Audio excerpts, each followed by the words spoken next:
के संरक्षक भी हैं। सबसे पहले मैं आप सब बहुत स्वागत करता हूं, वंदन करता हूं, अभिनंदन करता हूं।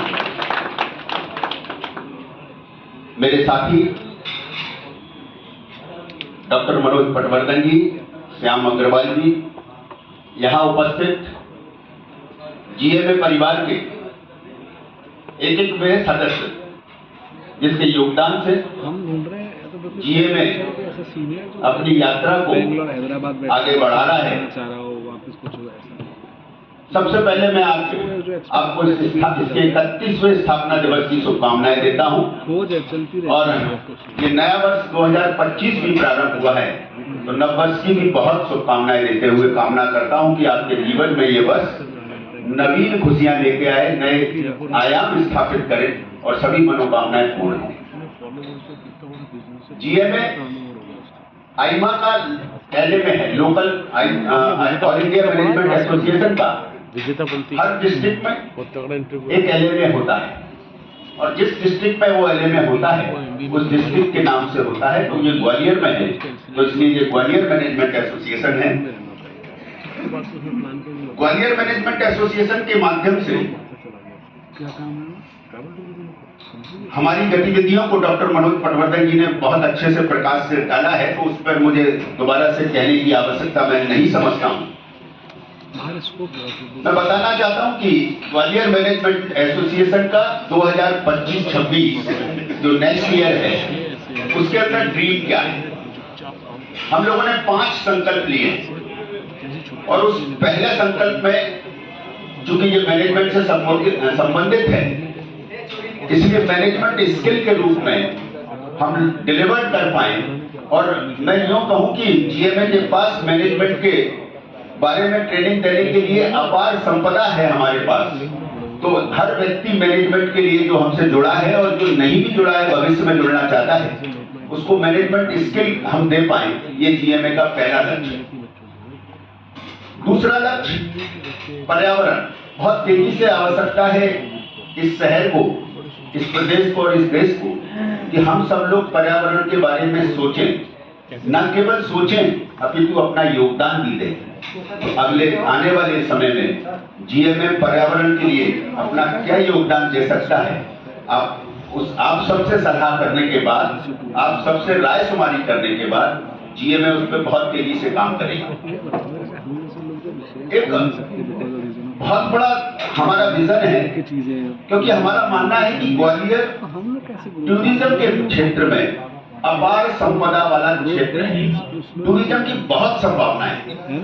टूरिज्म के इतने प्लेसेस हैं कि उनके नाम हम सब लोग नहीं जानते, और अगर नाम जानते हैं तो उनको जाके हम लोगों ने ही नहीं देखा है तो हम किसी और को कैसे बता सकते हैं। इसी को लेकर हमने अभी हेरिटेज वॉक शुरू किया था और उस हेरिटेज वॉक के अंतर्गत जब हम ई लाइब्रेरी देखने गए, और ई लाइब्रेरी जो सुना था, जैसे नाम से होता है क्लियर कि ये ई लाइब्रेरी होगा जिसके अंदर सारी बुक्स वगैरह अवेलेबल होंगी और लोगों को एक स्पेस होगा पढ़ने का। लेकिन उसके बाद जब उसके हेरिटेज लुक को देखा, हेरिटेज के उस महत्व को जाना, तो मालूम पड़ा कि वहां सिंधिया राजघराने की जेल हुआ करे और उस जेल का गेट आज भी वहां लगा हुआ है। संविधान की मूल प्रति वहां रखी गई है जो 26 जनवरी और 15 अगस्त को निकाली जाती है। तो ये चीजें जब हम लोगों को मालूम पड़ी तो उसका प्रचार प्रसार भी किया और वहां पे लोगों का फुटफॉल भी बढ़ा। ऐसे जो प्लेनेटोरियम है उसको देखने हम लोग गए, हेरिटेज वॉक किया, जीएमए को मेंबर्स को लिया, पैदल वहां पहुंचे और उसको उस प्लेनेटोरियम को भी जब देखा तो देखा कि जो चीज को देखने हम महानगरों में जाया करते थे वो सुविधा ग्वालियर में है।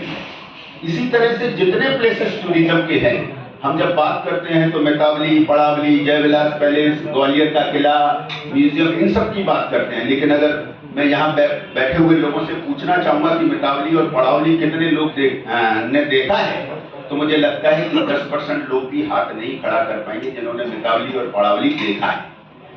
भारत की संसद लोकतंत्र का सबसे बड़ा मंदिर जहां पहले स्थापित था, उसका पूरा डिजाइन हमारे ग्वालियर से गया है।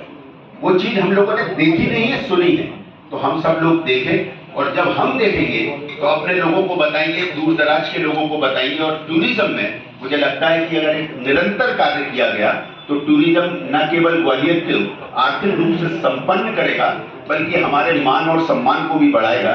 इसलिए दूसरा पॉइंट हमारा टूरिज्म का है। तीसरा पॉइंट, चौथा पॉइंट हेल्थ के ऊपर भी है। हम हेल्थ कॉन्शियस भी रहना चाहते हैं।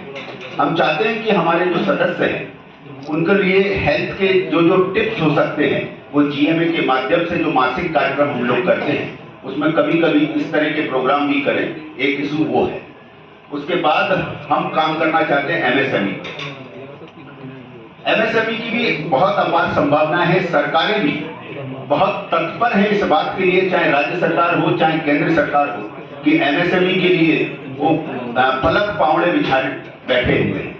तो हम उस अवसर का क्यों नहीं लाभ लें, हमारे मेंबर्स उसका लाभ क्यों ना लें। इसके लिए भी लगातार इसके ऊपर जो वर्कशॉप्स हैं या जो कठिनाइयां हैं, जो डॉक्टर मनोज पटवर्धन जी कह रहे थे कि हमें गवर्नमेंट को भी अप्रोच करना चाहिए, तो जो कठिनाइयां हैं उसको लेके हम सरकार के जिस भी दरवाजे पर जाने की आवश्यकता पड़े हम लोग जाएं और अपनी बात को पूरे तथ्यों के साथ रखें। तो हमें पूरा विश्वास है कि जीएमए अगले साल में ये भी चीज अचीव करेगा। मैं सबसे पहले, इसके पहले क्षमा करेंगे, उससे पहले मैं आप सबको धन्यवाद देना भूल गया कि आप सबने पुनः एक बार और मेरे ऊपर भरोसा किया है और अगले 3 वर्ष के लिए मेरा लाइसेंस को रिन्यू किया है।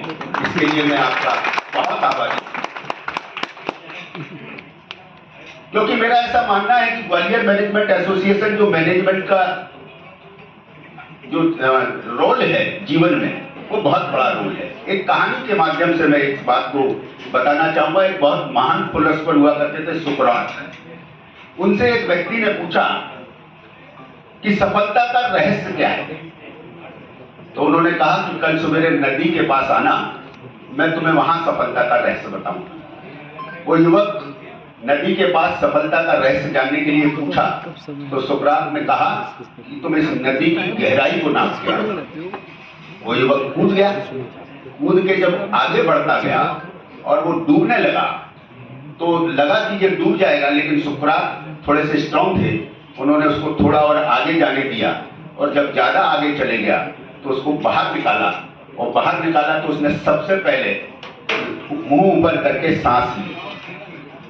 तो सुकरात ने पूछा कि तुम जब नदी की गहराई नापने गए थे तो तुम्हारे सामने सबसे बड़ी चुनौती क्या थी। तो उसने बताया कि नदी की जब मैं गहराई नापने गया तो मेरे सामने सबसे बड़ी चुनौती इस नदी से बाहर निकल के अपने आप को सुरक्षित करने की थी। तो उन्होंने कहा यही मैनेजमेंट का फंडा है और यही सफलता का फंडा है कि जिस मिशन को आप लेके चलो उसके लिए सब कुछ लगा दो। जिस तरह से तुम अपनी सांस लेने के लिए सब कुछ लगाए हुए थे, उसी तरह से सफलता के लिए भी अगर सब कुछ लगा दो तो सफलता तुम्हारे कदम चूमे। मुझे लगता है कि जीएमए को इस फंडे पे काम करना। एक जिम्मेदारी मुझे और दी है कि नेक्स्ट मुझे अपनी टीम की घोषणा करनी है। एक कमेटी बनाई गई थी इसके लिए, एक समिति बनाई गई थी। बहुत विचार मंथन के बाद इस समिति ने नामों का चयन किया और नामों का चयन करके उसकी घोषणा करने की जवाबदारी मुझे दी गई है। हमने बहुत प्रयास किया कि उस कमेटी के अंदर उन सब का प्रतिनिधित्व रखे जिसके अंदर सबका उपयोग हो सके, सबकी जो जिसके अंदर एक्सपर्टाइज है उस एक्सपर्टाइज का सबको फायदा मिल सके। तो इसके अंदर जो हमारे खालिद रहमान हैं उनको सीनियर वाइस प्रेसिडेंट के लिए मैं अगली टीम के लिए अगले टर्म के लिए स्वागत करना चाहूंगा। मिस्टर सुनील कुमार श्रीवास्तव जी वो हमारे बीच में नहीं है, लेकिन वो भी सीनियर वाइस प्रेसिडेंट के लिए अगले टीम के लिए चुने गए हैं। एडवोकेट सैयद अतर अली जो नई दिल्ली में है और हमारे मेंबर भी हैं, बहुत बड़ा उनका स्टूडियो है, वो भी सीनियर एग्जीक्यूटिव वाइस प्रेसिडेंट के रूप में उनको हुआ है। डॉक्टर आशुतोष अग्रवाल जी हमारे बीच में है। डॉक्टर आशुतोष अग्रवाल जी को पता नहीं है, लेकिन वो ऐसा उनका रिएक्शन था, वो भी एग्जीक्यूटिव वाइस प्रेसिडेंट के लिए हमने चयन किया है। मिस्टर समीर शेख हमारे बीच में है, वाइस प्रेसिडेंट के लिए इनका भी चयन किया गया है। गरिमा माथुर जो प्रेस्टीज कॉलेज से हैं वो वाइस प्रेसिडेंट के लिए उनका चयन किया गया है। मिस्टर श्याम अग्रवाल सेक्रेटरी के रूप में अपनी सेवाएं देते रहेंगे। मोहित वर्मा जी ज्वाइंट सेक्रेटरी के रूप में अपनी सेवाएं देते रहेंगे और ट्रेजरर सदाबहार जो हमारे ऋषि गोयल जी हैं, सीए ऋषि गोयल जी, वो आगे अपनी सेवाएं हम उनसे देते रहेंगे। उसके साथ जो एग्जीक्यूटिव कमेटी है उसमें डॉक्टर राजीव द्विवेदी जो बीमार हैं, अस्वस्थ हैं और उन्होंने उसकी अपॉलॉजी भी की है कि वो आज उपस्थित नहीं हो पाए हैं। वो एग्जीक्यूटिव मेंबर जो अमेठी यूनिवर्सिटी में है, डॉक्टर राजीव द्विवेदी जी, सीए दीपक वाजपेयी जी हमारे को सदैव सहयोग करते हैं, इंजीनियर विवेक जैन जी, एडवोकेट नितिन धमानी जी, मिस्टर राजेश धमानी जी, मिस्टर संजीव सिंह जी पीछे की पंक्ति में बैठे हैं, डॉक्टर संदीपा मल्होत्रा जी, एडवोकेट अशोक शर्मा जी और सीनियर मेंबर है और बहुत ऊर्जावान है, इनकी ऊर्जा देख के हम सब लोग प्रेरणा लेते हैं। मिस्टर नीरज पाठक जी जो ब्रिटानिया से आते हैं, नीरज पाठक जी, मिस्टर आशीष अग्रवाल जी जो हम सबको बहुत सेवाएं देते हैं, मिस्टर राम कुमार चोपड़ा जी हमारे सीनियर मेंबर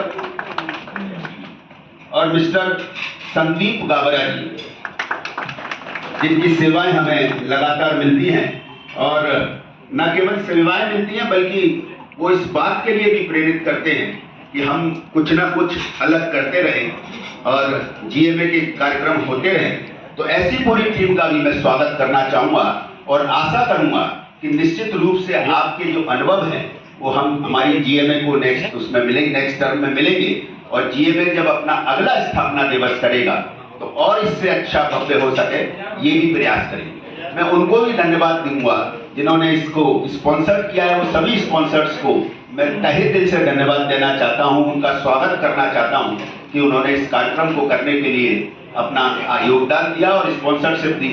मैं उनका बहुत स्वागत करना चाहता हूँ। मैं उन सभी नए मेंबर्स का स्वागत करना चाहता हूं जो आज जीएमए परिवार में जुड़े हैं। निश्चित रूप से जो इस ग्वालियर के रत्न के रूप में है वो हमारे जीएमए परिवार के बीच में जुड़े हैं, तो इसका लाभ भी हमें अगले टर्म में मिलेगा ऐसी मैं आशा करता हूं और विश्वास रखता हूं कि जिसको जो कार्य दिया जाएगा सदैव की भांति वो अपनी जिम्मेदारी से निभाएगा। मैं आपको एक ही बात कहना चाहता हूं कि जीएमए के संदर्भ में आपको कोई भी एक ऐसा लगता है कि ये काम जीएमए से होना चाहिए, आप उसके ग्रुप पे डालिए। आप निश्चित मानिए कि आपकी कोई भी ओपिनियन, आपकी कोई भी सलाह, आपकी कोई भी राय व्यर्थ नहीं जाएगी और जीएमए उसके ऊपर काम करेगा और एक नया मुकाम हासिल करेगा, ये मैं आपको विश्वास दिलाता हूं। पुनः आप सबको बहुत बहुत धन्यवाद के साथ अपनी वाणी को विराम देता हूं। जय हिंद, जय भारत।